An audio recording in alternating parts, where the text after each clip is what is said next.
বন্ধুরা, আজ আমরা কথা বলবো এমন এক নারীর গল্প নিয়ে যার সাহস এক নায়কতন্ত্রের ভয়কে হার মানিয়েছে।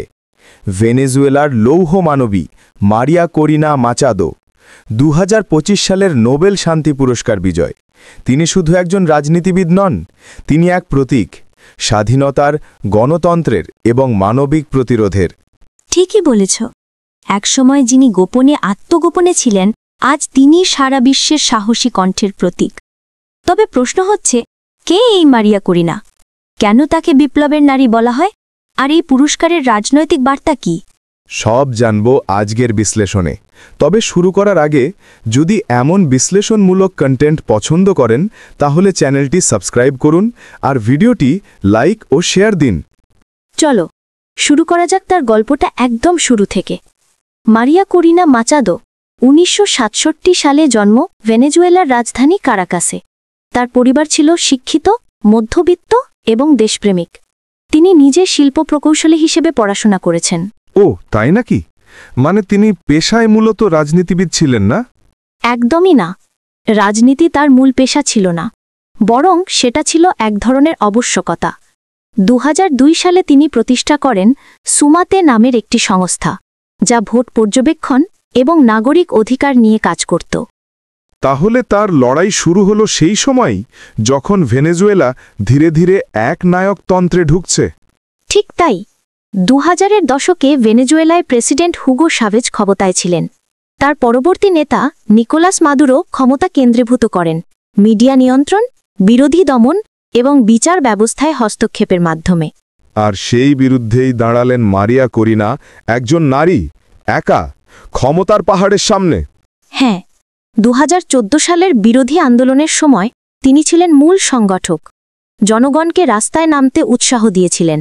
সেই সময় তাকে সংসদ থেকে বহিষ্কার করা হয়, গ্রেফতারও করা হয়। তবুও তিনি পিছপা হননি। তুমি জানো, লাতিন আমেরিকায় নারীরা রাজনীতিতে খুব কমই এভাবে নেতৃত্ব দেয়। করিনা কেবল লড়েননি, তিনি অন্য নারীদেরও সাহস দিয়েছেন। একদম ঠিক। তিনি ভেন্টে নামে রাজনৈতিক দল গঠন করেন, যা গণতন্ত্র ও মুক্ত বাজার নীতিতে বিশ্বাসী। তার লক্ষ্য ছিল সহিংসতা নয়, ভোটের মাধ্যমে পরিবর্তন। কিন্তু 2024-এর নির্বাচন তো অনেক বিতর্কিত হয়েছিল, তাই না? হ্যাঁ, একেবারে। 2023 সালে বিরোধী প্রার্থী হিসেবে তিনি বিপুল জনপ্রিয়তা অর্জন করেন, কিন্তু সরকারের নিয়ন্ত্রিত আদালত তার প্রার্থিতা বাতিল করে দেয়। তবুও তিনি এডমুন্ডো গঞ্জালেজ উরুতিয়া নামের প্রার্থীকে সমর্থন দেন। মানে তিনি নিজের ক্ষমতার লড়াই ছেড়ে গণতন্ত্রের লড়াইকে অগ্রাধিকার দেন। ঠিকই বলেছ। আর সেই আত্মত্যাগই তাকে আজকের এই জায়গায় এনে দাঁড় করিয়েছে।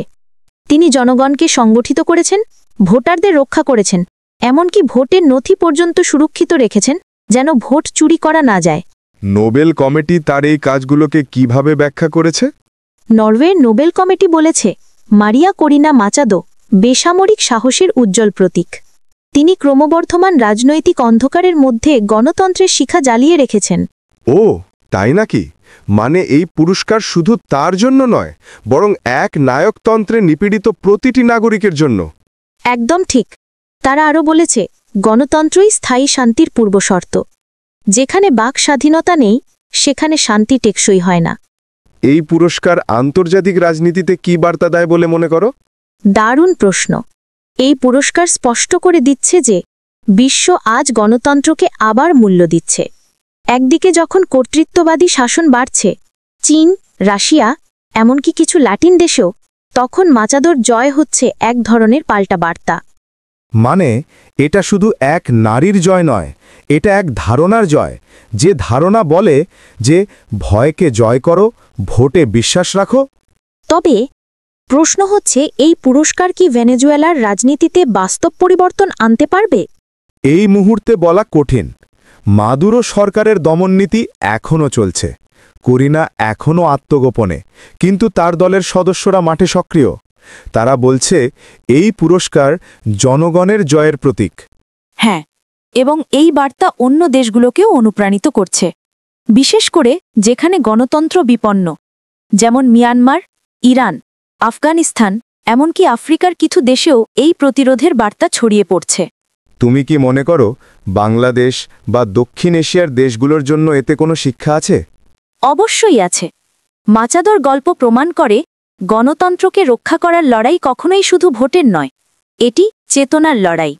তিনি দেখিয়েছেন শান্তিপূর্ণ উপায় প্রতিরোধও কত শক্তিশালী হতে পারে। ঠিক বলেছ। এখানে শিক্ষা আছে রাজনীতি, নাগরিক সমাজ, এমনকি তরুণদের জন্য, যে সাহস, ত্যাগ আর সত্যিকারের নেতৃত্বের বিকল্প নেই।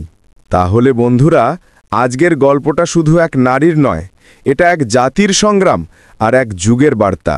যেখানে স্বাধীনতা দমন হয়, সেখানেই সাহস জন্ম নেয়। হ্যাঁ, এবং সেই সাহসের নাম মারিয়া করিনা মাচাদো।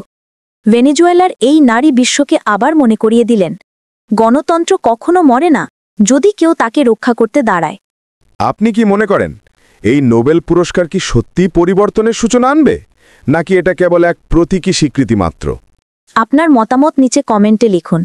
আর যদি এমন আন্তর্জাতিক বিশ্লেষণ পছন্দ হয়, চ্যানেলটি সাবস্ক্রাইব করুন, লাইক দিন, শেয়ার করুন।